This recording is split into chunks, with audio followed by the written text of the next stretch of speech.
Welcome to Marriage Talks, the channel where we uncover the truths, challenges, and beauty of building a strong and lasting marriage. Every video here is designed to guide you with practical wisdom, heartfelt conversations, and God-centered principles that can transform your relationship. Get ready to discover insights that will strengthen your bond, deepen your intimacy, and equip you to love more intentionally. Let's dive in and learn together. Don't marry a man because of what he drives. Marry a man because of what drives him. Because if you don't marry that man that can pay the price for your assignment, you and the man will be stranded in life. Your prosperity is inside your vision. Your safety is inside your vision. The poorest man on earth is not a man that has no money in his pockets. It is a man that is visionless. When my husband and I got married, I had only one pair of shoes. Same with him. We didn't even know that it's possible to have 2 pairs per year. I didn't say per month, per year. Reverend, I remember it was at our wedding reception that my husband started putting, they will give you envelopes in those days. I don't know what happens now. When you get married and they come and greet the groom and the bride, people will be shaking your hands. Some will be putting envelopes in your hand. As they were putting the envelopes in his hands, and I was saying thank you for coming and all that, my husband was passing it to our best man. And when the money reached 80 naira, our best man gave it to somebody who had to quickly run to the market to get us a mattress, so we could find a place to sleep when we get home. I still remember that mattress, body foam, green color, 80 naira to get us. We had the bed. The man of God, my choir leader, that led me to the Lord Jesus Christ, my Baptist choir leader, he was the one that gave us the bed. My husband just finished from UI. He was serving. I was in part 1, going to part 2. He was 30, I was 22. And we just felt we should marry. We should get married. The Bible says it's better to marry than to burn. But I knew I was getting married to a man that has a vision. A man that understood destiny. Today, if we are to open a factory of mattress, we won't need to pray too much. By the time I see Reverend, we don't need to pray too much. Please listen and listen carefully as I speak to you tonight from my spirit on marriage is for destiny. Can I just flow from my spirit, woman of God? Marriage is for destiny. When God created humanity, he decided to bless humanity with the institution of marriage. Marriage is not the idea of any man. Marriage is the idea of God. That is why you need God if your marriage is going to succeed. 5 things are the most important things on earth: God, you, your marriage or your family life, your career, and your relationships.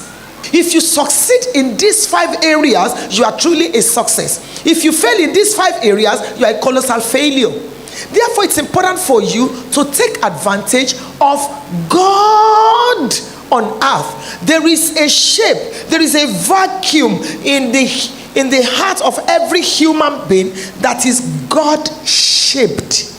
Money cannot fill it. Nothing can fill it. Only God.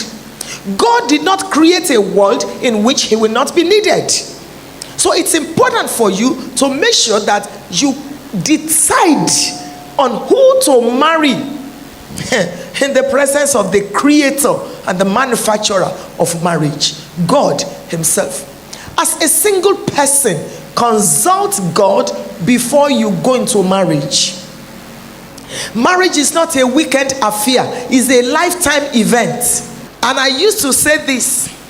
If you are from Yoruba land, you will understand what I'm saying. Well, I don't know other cultures too. This is what marriage looks like. You know the masquerade and the masquerader. The masquerade is the cloth. The masquerader is the person that puts on the masquerade. So, when the masquerader puts on the masquerade and is going in the heat of the afternoon, and suddenly he farts, He cannot remove the masquerade and say, I need fresh air. No. He will stay under it and be enjoying. The only thing he can do is to pray for fresh air to come on time. That is marriage. Your spouse will fart. You cannot say, I'm going out to, no, you will enjoy it. You will enjoy. That is the biblical way of handling marriage. That is it. So, because your life depends on it, you cannot afford to marry just anybody. There is no institution on earth where your Christianity is tried like the institution of marriage. When you get married, you move from patience to endurance, from endurance to long suffering. There's no institution where you need forgiveness and where you need to give forgiveness like the institution of marriage. Close one eye in prayer, open the other one in looking before you get married. They say marriage is blind. They say love is blind. Love is blind. Marriage is the eye opener. Look before you leap. There are men today and there are women today that will have gone faster, further, and better than where they are today, if not that they missed it in marriage. There are people whose lives and destinies will have mattered, if not that they missed it in marriage. If you're not called into the institution of marriage, is a different thing. But if you miss it in marriage, I can conclusively tell you that over 90% of your life is at risk. So look very well. If a man slaps you while you are in courtship, don't marry him. He will kill you after marriage. If a woman locks your tie while you are still dating her, don't marry her.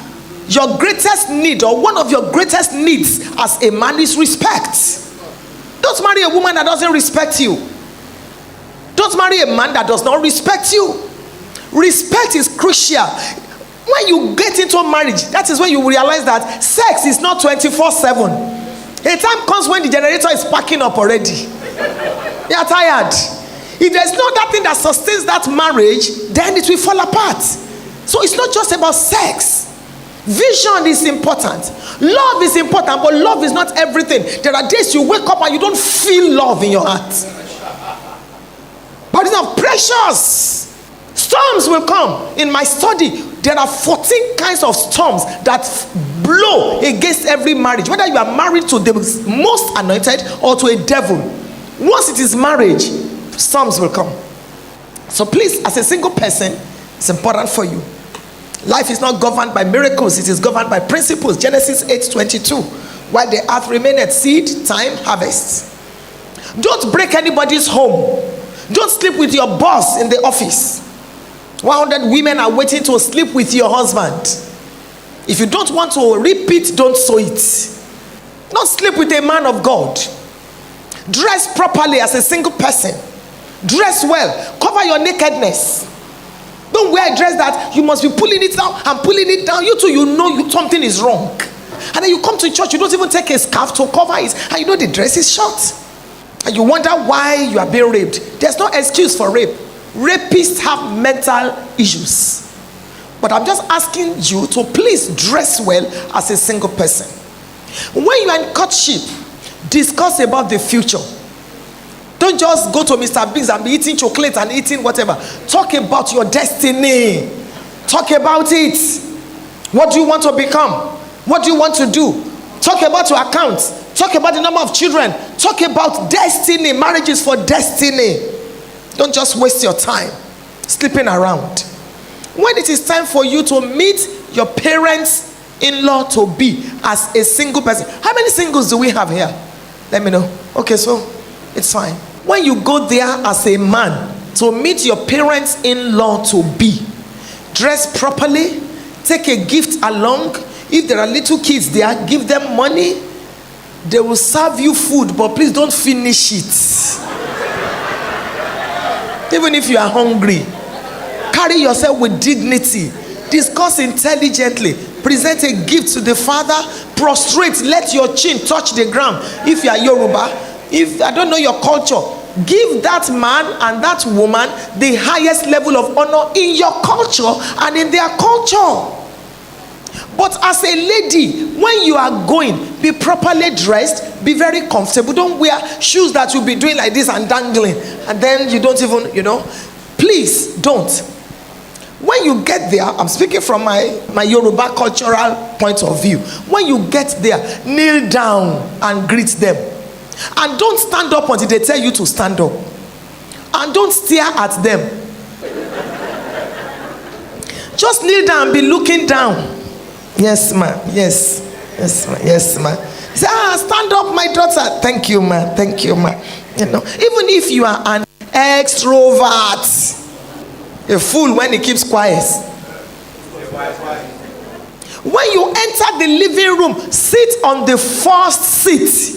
Don't walk down the aisle looking everywhere. Hey. Sit on the first seat except they tell you to move. And when you sit down, don't be turning your neck everywhere. Even if there's nobody in the room, they may be peeping through the keyhole. It is your entrance exam. It's your jam. So behave.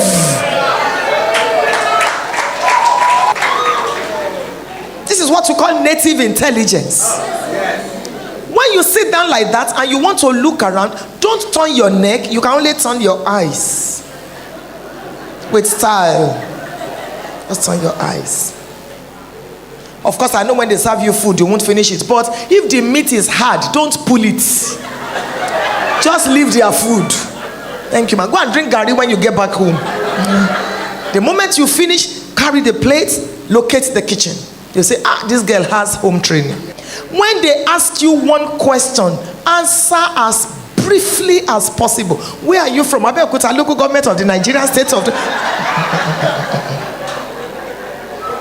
Brief answer. If the TV is on or they are discussing, don't put mouth. Obasanjo, that was what he did in 19... Hey, shh. Many have failed.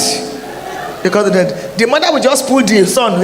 Is this the one you want to marry? This one that doesn't have shamefacedness. Wow, what an amazing time we've had together today. Here at Marriage Talks, we truly believe that marriages and relationships are one of the most important parts of life, and when they are healthy, every other area of life can flourish. That's why our goal on this channel is not just to entertain you with words, but to equip you with practical wisdom, biblical principles, and real-life strategies that will make your home stronger, your bond deeper, and your love more fulfilling. Every episode we share is carefully designed to address the everyday issues couples and singles face, whether it's learning how to choose the right partner, building trust and communication, resolving conflicts, strengthening intimacy, managing finances as a couple, or preparing for a glorious future together. We want you to know that you are not alone on this journey. This community is here for you, and together we are building marriages that will last and relationships that will be examples for generations to come. So, if today's video added value to your life, don't just enjoy it privately, be part of this movement to build stronger homes. Hit the like button that encourages us and helps more people discover these life-changing conversations. Leave a comment below, share your thoughts, your questions, or even your own story. Your voice could inspire someone else. And most importantly, subscribe to the channel and turn on the notification bell so you never miss out on future episodes that will bring you tools, wisdom, and encouragement to keep your love and relationship thriving. Marriage Talks is not just a channel, it's a growing family, a learning hub, and a place where couples, singles, and families can be equipped with the knowledge and grace they need to succeed in life and love. So stay connected, keep watching, and keep investing in your most valuable gift, your relationship. Thank you for watching today. God bless you, keep your love strong, and remember, here at Marriage Talks, we'll continue to share content that will add unmatched value to your marriage and relationship journey. We'll see you in the next video.